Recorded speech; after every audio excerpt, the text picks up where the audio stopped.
Hi everyone, आज हम लोग पढ़ेंगे द गिफ्ट ऑफ द मचाई रिटन बाय ओ हेनरी। ये स्टोरी शुरू होती है एक डेला डिलिंगम नाम की एक लड़की से, जो कि बहुत ज़्यादा ब्यूटीफुल हैं और इनके जो हेयर हैं वो बहुत ही ज़्यादा लॉन्ग हैं और बहुत ही ज़्यादा ब्यूटीफुल हैं। ये बहुत ही पुअर फैमिली से बिलोंग करती हैं और इनकी शादी हो चुकी है। इनके हस्बैंड का नाम है मिस्टर जेम्स डिलिंगम, पर डेला अपने हस्बैंड को जिम करके बुलाती हैं। इन दोनों के घर के जो हालात हैं वो बिल्कुल अच्छे नहीं हैं। बहुत ही ज़्यादा इन लोग गरीब हैं और इनके जो हस्बैंड हैं उनकी भी सैलरी बहुत ही ज़्यादा कम है, $20 ओनली।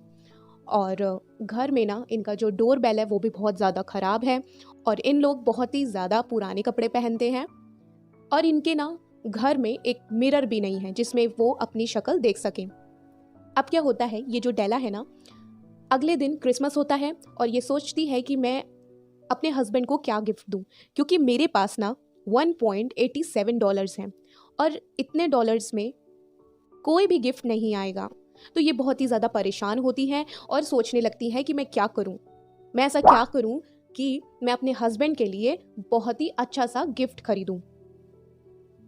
सडनली क्या होता है, डेला के माइंड में ना एक आइडिया आता है। वो आइडिया ना ये होता है कि डेला के बहुत ही प्यारे और ब्यूटीफुल से हेयर हैं, तो डेला ये सोचती है कि मैं अपने बाल कटवा लूँगी और बाल को कटवा कर बेच दूँगी। कुछ ना कुछ पैसे मुझे उसमें से मिलेंगे और मैं अपने हस्बैंड के लिए कुछ गिफ्ट खरीद पाऊँगी। तो डेला ना अपना घर का सारा काम ख़त्म करके जाती है और वो जाती है एक सैलून। ठीक है, सैलून में जाती है। वहाँ पर डेला की मुलाकात होती है मैडम सुफ्रोनी से। तो ये ना डेला के बाल को कट कर देती हैं, एक न्यू हेयर स्टाइल दे देती हैं डेला को, और जो डेला के बाल होते हैं डेला ना इन्हीं को बेच देती हैं अपने बाल, और ये $20 कमा लेती हैं अपने बाल को बेचकर।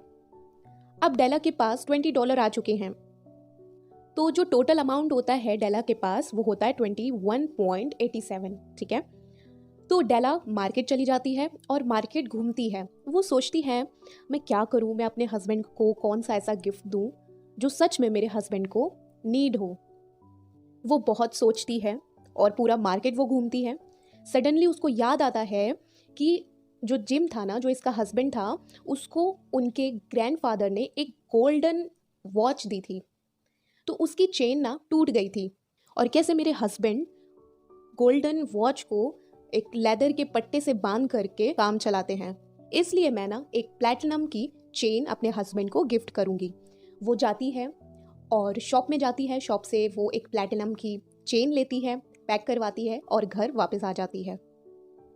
अब जब डेला घर वापस आती है तो अपने हेयर को ना अच्छी तरीके से ठीक करने लगती है कि जब जिम घर आएगा तो उसको बुरा ना लगे कि मैंने अपने हेयर कटवा लिए हैं।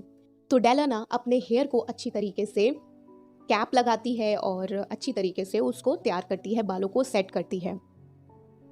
थोड़ी देर में क्या होता है कि डेला चली जाती है डिनर बनाने और थोड़ी देर में जिम घर आ जाता है।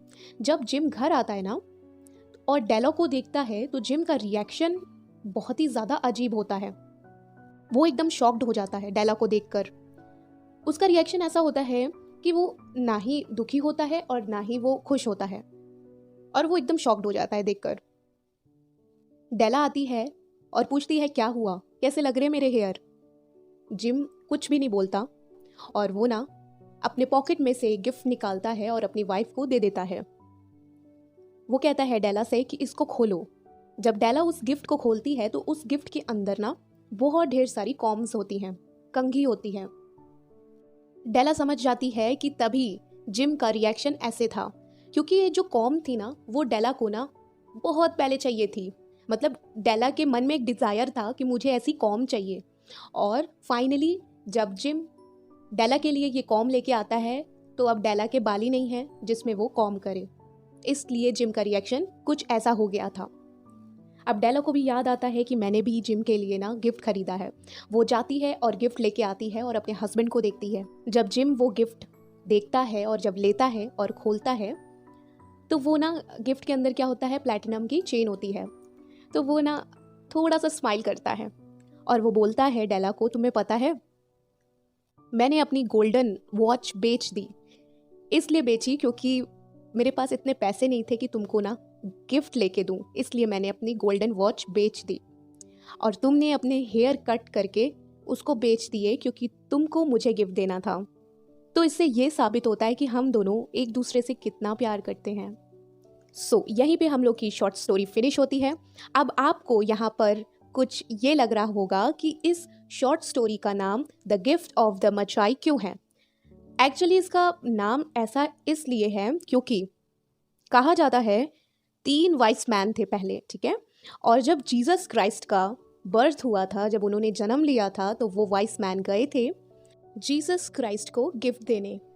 तो तभी से ये प्रथा चलती आ रही है गिफ्ट्स की। इस शॉर्ट स्टोरी की जो थीम है वो ना बताती है लव और सेक्रीफाइस को। आई होप कि आपको ये शॉर्ट स्टोरी अच्छी लगी होगी। अगर आपको ये शॉर्ट स्टोरी अच्छी लगी है तो लाइक कीजिएगा, सब्सक्राइब कीजिएगा और शेयर ज़रूर कीजिएगा। Thank you.